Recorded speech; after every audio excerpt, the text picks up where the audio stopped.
দর্শক ভাইরা চলে আসছে ময়মনসিংহ গফরগাঁও। একটা আজব ঘটনা ঘটছে এখানে।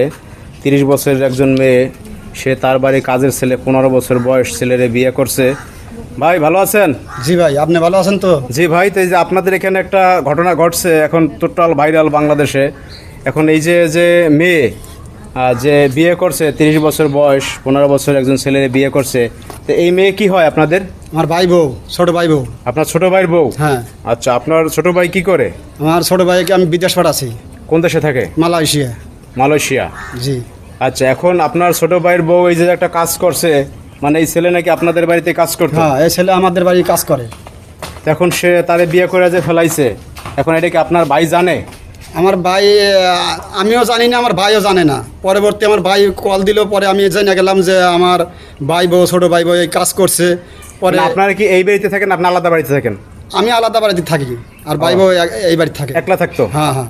তখন আমি যাই না। আপনার ভাই বিদেশ গেছে কত বছর? ধরেন যে 5 বছর। 5 বছর হয়ে গেছে? 5 বছর হয়ে গেছে। আচ্ছা আচ্ছা, তো এখন হচ্ছে যে এই ছেলে হয়েছে আপনাদের এই বাড়িতে কাজ করতো? কাজ করতো। তারপর আমার ভাই থাকতে এই ছেলেকে আমি কাজের রাখছি। মানে কাজে রাখছেন? হ্যাঁ, কাজে রাখছি। পরে আমার ভাই বউ এমনি করে, আমি এই বাড়িতে আসি, দেখি কিছু কিছু। দেখার পরে আমার ভাই বউকে আমি শাসন করছি, তারপরে ভাই বউ মানে নাই, বিয়ে করে ফেলেছে? ছেলেকে বিয়ে করছে। আচ্ছা, তা এই তোমার নাম কি? রাজীব। রাজীব? জি। আচ্ছা, তুমি তো এই সম্প্রতি এই যে এই আপুরে বিয়ে করতে, তাই না? জি। তোমার বয়স কত? 15 বছর। আচ্ছা, তোমার গার্জিয়ান আছে? জি। কে কে আছে? মা বাবা ভাই বোন সবাই আছে। সবাই আছে। এখন তারা কি জানছে তুমি যে বিয়ে করছো? জি। এখন তারা কি বলছে জানার পর? তারা জানার পর বলছে তারা এই বিষয়টা মাইনা নেবে না। মানে নেবে না? না। মানে তুমি কি দেখে বিয়ে করলা? মানে তুমি কি রাজি হয়েছো এই বিয়ে, না জোর করে বিয়ে করছো এই আপু? না, আমি এই বিয়েতে রাজি হয়েছি। রাজি হয়েছো? জি। আর তোমার তো ওই যে ম্যাডাম, তুমি এই বাড়িতে কাজ করছো, বা তার স্বামী বিদেশ থাকে, তোমার থেকে বয়সে বড়, তোমার বয়স বললা 15 বছর। জি। আর তার বয়স হয়েছে আপনার বয়স কত এই আপু? 30 বছর। 30 বছর। তা আপনি এই যে আপনার ছেলের বয়সী একজন বাচ্চার আপনি কেন বিয়ে করলেন? বিয়ে করছি অনেকদিন যাবত, এখানে আছে, আমিও একা আছি, এই জন্য হচ্ছে ওর কাজ কাম, ওর চলাফেরা, ওর কথাবার্তা সব ভালো লাগছে আমার অনেক ভালো লাগে ওকে।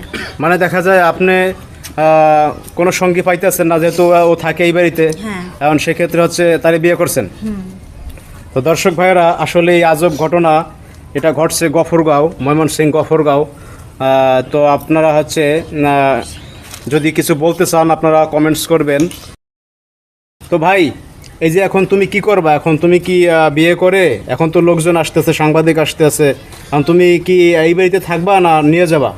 এখন আপাতত এই বাড়িতেই থাকবো, কিছুদিন পর যদি ফ্যামিলি না মানে তাহলে আরেকটা বাসা না, ভাড়া এখন নিয়ে। হচ্ছে যে ওনার স্বামী তো এখন দেশে আসবে, তাই না? এরকম একটা ঝামেলা হয়েছে। জি। আর সে দেশে আসলে তোমরা থাকতে পারো এই বাড়িতে? এই বাড়িতে না থাকলে অন্য বাড়িতে যেয়ে থাকতে হবে। তুমি কি কাজ আর কি করো? আপনি তার কোনো কাজ বাজ পারো? এমনি কাজ পারি না, কিন্তু কোনো একটা কাজ খুঁজে নিয়ে করতে হইব। তারপর ওই বউ ছাড়বো না? না। হায় হায় রে ভাই, তাহলে এখন কি করবেন আপনারা? সমাধান কি করলেন? সমাধান, আমার ভাই তো ফোনের পর ফোন দিতেছে। হ্যাঁ। বুঝছেন, ভাই বলতেছে যে আমি বিদেশে আছি, আমার বউ এই ঘটনা ঘটাইছে। তাহলে বড় ভাই তুমি যেটা সমাধান করো। আচ্ছা, সাংবাদিকের হাতে নিয়ে এসে হয়ে দাও, দিয়ে সমাধান করে দাও, মীমাংসা করে দাও। মীমাংসা করে দাও। আমি দেশে থেকে, এই বিদেশ থেকে আমি চলে আসতেছি। তো এখন এই যে এই আপুর যে গার্জিয়ান আছে, তাদেরকে সংবাদ দিচ্ছেন, কথা বলে জানাইছেন? হ্যাঁ, তাকে সংবাদ দিছি, তারাও বলছে যে আমরা আসতেছি, সে একটা সমাধান করবে, সমাধান করার জন্য। তো দর্শক ভাইয়েরা, আপনারা তো দেখলেন পুরো ঘটনাটা, আসলে একটা আজব ঘটনা ঘটে গেছে এখানে। আপনাদের কিছু বলার থাকলে অবশ্যই কমেন্টস করবেন। সবাই ভালো থাকবেন। আল্লাহ হাফেজ সবাইকে।